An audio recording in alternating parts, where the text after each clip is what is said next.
అలి నీలాలక చూడనొప్పెసగే ప్రత్యాలీఢ పాదంబుతో అనలిక స్వేద వికీర్ణక అలకలతో అలిక స్వేద వికీర్ణక అలకలతో ఆకర్ణికానీత సల్లలిత ధ్యానఖ పుంకదీధితులతో లక్ష్యావలోకంబుతో వలయాకార ధనుర్విముక్త విశిఖవ్రాత ఆహత ఆరాతియై విశిఖవ్రాతాహత ఆరాతియై అలి నీలాలక చూడనొప్పెసగే ప్రత్యాలీఢ పాదంబుతో అనలిక స్వేద వికీర్ణ కాలకలతో ఆకర్ణికానీత సల్లలిత జ్ఞానఖ పుంకధీదితులతో లక్ష్యావలోకంబుతో వలయాకార ధనుర్విముక్త శిఖవ్రాతాహతారాతియై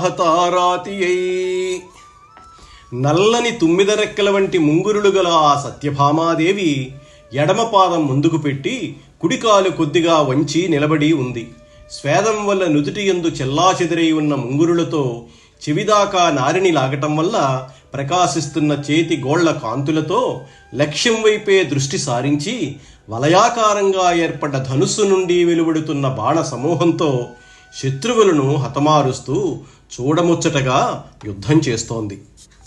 బొమ్మ పెండిండ్లకు పోవొల్లనను బాల బొమ్మ పెండిండ్లకు పోనొల్లనను బాల రణరంగమునకెట్లు రాదలంచే మగవారి గనిన తా మరుగు చేరెడు నింతి పగవారి కెల్వనే పగది చూచే పసిడి ఉయ్యల లెక్క భయమందు భీరువు ఖగపతి స్కందమే కడిది నెక్కే సకుల కోలాహల స్వనములు ఓర్వని కన్య సకుల కోలాహల స్వనములోర్వని కన్య పటహభాంకృతులకు ఎబ్బంగి ఊర్చే నీలకంఠములకు నృత్యంబు గరపుచు అలసి తలగిపోవు అలరుబోడి ఏ విధమున నుండి నెలమి ఆలీఢాది మానములను రిపుల మానమడప. ఈ పద్యంలో ఆలీఢము అనే పదాన్ని వాడారు. ఆలీఢము అంటే విలువిద్యలో విలుకాడు కుడికాలు ముందరకు చాచి యుద్ధము చేయుటికై నిలిచే స్థితిని ఆలీఢము అంటారు. ఇంతకు ముందు పద్యంలో ప్రత్యాలీఢము అన్న పదం వాడారు.